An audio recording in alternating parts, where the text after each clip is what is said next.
సుమన్ టీవీలో మీ personal and business promotions కోసం కింది నెంబర్కి కాంటాక్ట్ చేయండి. కడుపులో పిండం ఏర్పడిన నాటి నుంచే వారిని కంటికి రెప్పలా కాపాడుకుంటారు తల్లిదండ్రులు. వారి బంగారు భవిష్యత్తు గురించి ఎన్నో కలలు కంటారు. బాగా చదివించి ఉన్నత స్థానంలో ఉంచాలనుకుంటారు.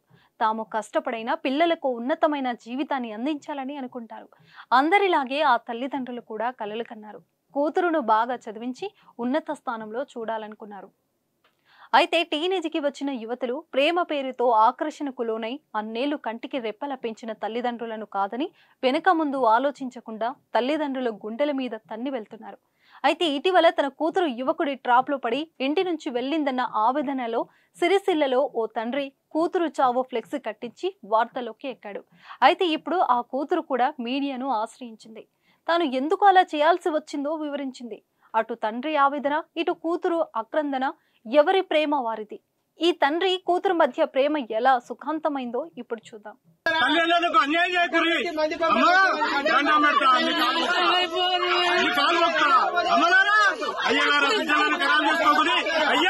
రాజన్న సిరిసిల్ల జిల్లా సిరిసిల్ల పట్టణానికి చెందిన చిలువేరి మురళి కూతురు చిలువేరి అనుష స్థానికంగా బీటెక్ ఫస్ట్ ఇయర్ చదువుతుంది.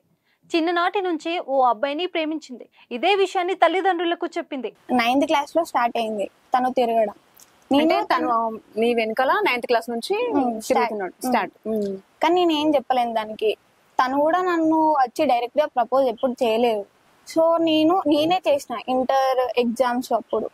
తర్వాత తను కూడా యాక్సెప్ట్ చేసిళ్ళు. తర్వాత స్టార్ట్ అయింది. అప్పటి నుంచి మా లవ్ స్టార్ట్ అయింది. ఇప్పుడే పెళ్లి వద్దని, బాగా చదివి ఉన్నత స్థాయికి రావాలని కూతురును సూచించారు. పెళ్లికి ఒప్పుకోలేదు. దీంతో తాను ప్రేమించిన అబ్బాయితో ఓ గుడిలో పెళ్లి చేసుకుంది అనుష. తమకు ఇష్టం లేని పెళ్లి చేసుకుందని అనుష తల్లిదండ్రులు తీవ్ర మనోవేదనకు గురయ్యారు. బతికుండగానే ఆమెకు చావు ఫ్లెక్సీ కట్టించారు. జననం మరణం తేదీలతో ఆశ్రనివాలి అంటూ ఫ్లెక్సీ ప్రింట్ చేయించి ఇంటి ముందు ఉంచారు. నా బిడ్డ పోయింది, నా బిడ్డను దొంగలు మోసం చేసిండ్రు, మా అమ్మాయిని ట్రాప్ చేసి మోసం చేసిండ్రు, నా చుట్టే ఉండి నా కళ్ళు పొడిచేటట్లు చేసిండ్రు, నా బిడ్డను మంచి కాలేజీలో బీటెక్ చేర్పించాయ్యా, మీ పిల్లలకు అన్యాయం చేసుకోకండ్రి, బిడ్డలారా తల్లిదండ్రులకు అన్యాయం చేయకండి, మీ కాళ్ళు మొక్కుతా, దండం పెడతా అంటూ ఆ తండ్రి ఆవేదనకు గురయ్యాడు.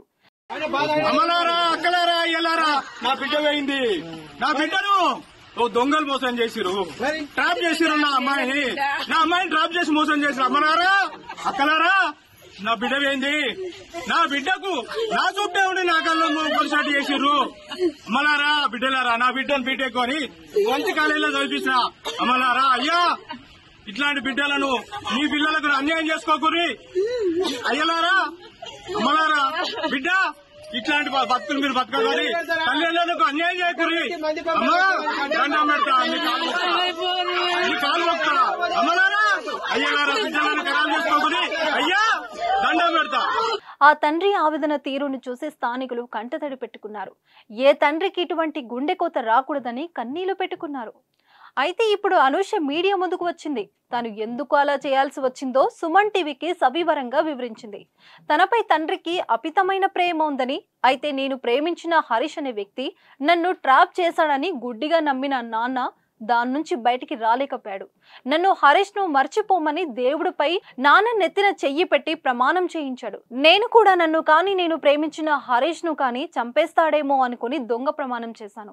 దేవుడిపైనే కాకుండా నాన్న నెత్తిన చెయ్యి పెట్టి ఒట్టు వేసి కూడా అతడిని మర్చిపోలేకపోయాను. ఆ విషయంలోనే నాన్న చాలా బాధపడి ఉండొచ్చు. నేను చనిపోయానని ఫ్లెక్సీ కొట్టించేంత కోపం రావడంలో తప్పు లేదు, కానీ నేను మా కులానికి చెందిన వ్యక్తినే ప్రేమించాను. ఇంటికి హాలిడేస్ కి అప్పుడు మాకు బతుకమ్మ హాలిడేస్ ఉన్నాయి. అంటే బీటెక్ ఫస్ట్ ఇయర్ అప్పుడు బీటెక్ ఫస్ట్ ఇయర్ హాలిడేస్ ఉన్నప్పుడు మాకు హాలిడేస్ ఇచ్చినప్పుడు మేము ఇంటికి వచ్చినప్పుడు డాడీ అప్పుడే అడిగాను. నేను దాని గురించి డాడీ అడిగినప్పుడే చెప్పలేను, భయపడి నేను చెప్పలేను. సో దాని గురించి ప్రతిసారి అడిగినప్పుడు ఉన్నది స్టార్టింగ్ నుంచి ఎండింగ్ వరకు చెప్పేసిన తర్వాత డాడీ దానికి ఏం వేసిండంటే ట్రాప్ అనుకుంటా ఒకటి వేసేసిండు. తను ట్రాప్ వేసిండు నిన్ను అనుకుంటా, ట్రాప్ చేసిండు. అంటే తన గురించి డాడీ ఏం తెలుసుకోలేడు ఫస్ట్. అంటే చేసిందా నిజమేనా అసలు, అంటే వాళ్ళ ఫ్యామిలీ ఎట్లుంటది అనుకుంటే ఏం చేయకుండా ఇది నేను అంతా చెప్పిన తర్వాత తిను ట్రాప్ వేసిండి అని అనుకుంటే డాడీ అనేసుకున్నాడు. తర్వాత నేను చెప్పేసిన నువ్వు మళ్ళీ ఇదే రిపీట్ అయింది అనుకో నిన్న తనని చంపేస్తా అనుకుంటా అన్నాడు. డైరెక్ట్ బెదిరించిండు, కొట్టిండు. అప్పుడు మమ్మీ కొట్టింది. ఇద్దరు కొట్టిరా? ఇద్దరు కొట్టిండు. ఇద్దరు పేరెంట్స్ అమ్మ నాన్న ఇద్దరు కొట్టిల్లు. తర్వాత ట్రాప్ అని వేసేసిండు, చంపేస్తా అని ఇద్దరిని అన్నాడు. తర్వాత నీతోనే బెదిరించిండు? నాతోటే బెదిరించిండు, తనతోటే. అత్తమ్మ చాలా మంచివారు.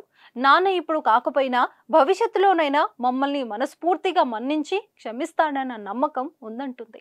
ఇంకా నీకు ఏమున్నది? ఇంకా నీ చదువు అనేది జీవితంలో ఎంతో ఉన్నది. బీటెక్ చేసినా కూడా ఉద్యోగాలు రావట్లేదు. ఇప్పుడున్న పరిస్థితుల్లో ఆర్థికంగా ఉంటేనే బతకగలుగుతాం, లేకపోతే బతకలేని పరిస్థితులు ఉన్నది. ఇప్పటికప్పుడు వాడు సంపాదిస్తేనే బతుకుతాను అంటే ఇప్పుడు ఈ సమాజంలో మరి ఇద్దరు భార్యాభర్తలు ఎందుకు సంపాదించుకోవాలి? కుటుంబ పరిస్థితులు, పిల్లల భవిష్యత్తు గురించి అని చెప్పేసి ఇద్దరు కష్టపడుతూనే ఉన్నాయి. మరి ఇప్పుడు ఈ అమ్మాయికి చదివే లేకపోతే ఎట్లా చెప్పు?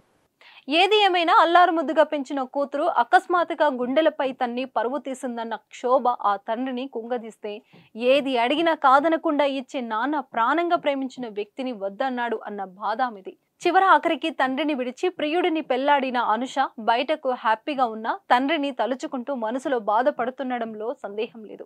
అలాగే కూతురు వెళ్ళిందన్న బాధలో అలా చేశాడనే కానీ కూతురు ఎలా ఉందో అంటూ అనుక్షణం ఆరా తీసే ఆ తండ్రి ప్రేమ బయటికి చెప్పలేనిది. వీలైనంత త్వరలోనే అన్ని మర్చిపోయి అందరూ కలిసిపోవాలని కోరుకుందాం. డ్రాప్ చేసిరు నా అమ్మాయిని డ్రాప్ చేసి మోసం చేసి అమ్మనారా అక్కలారా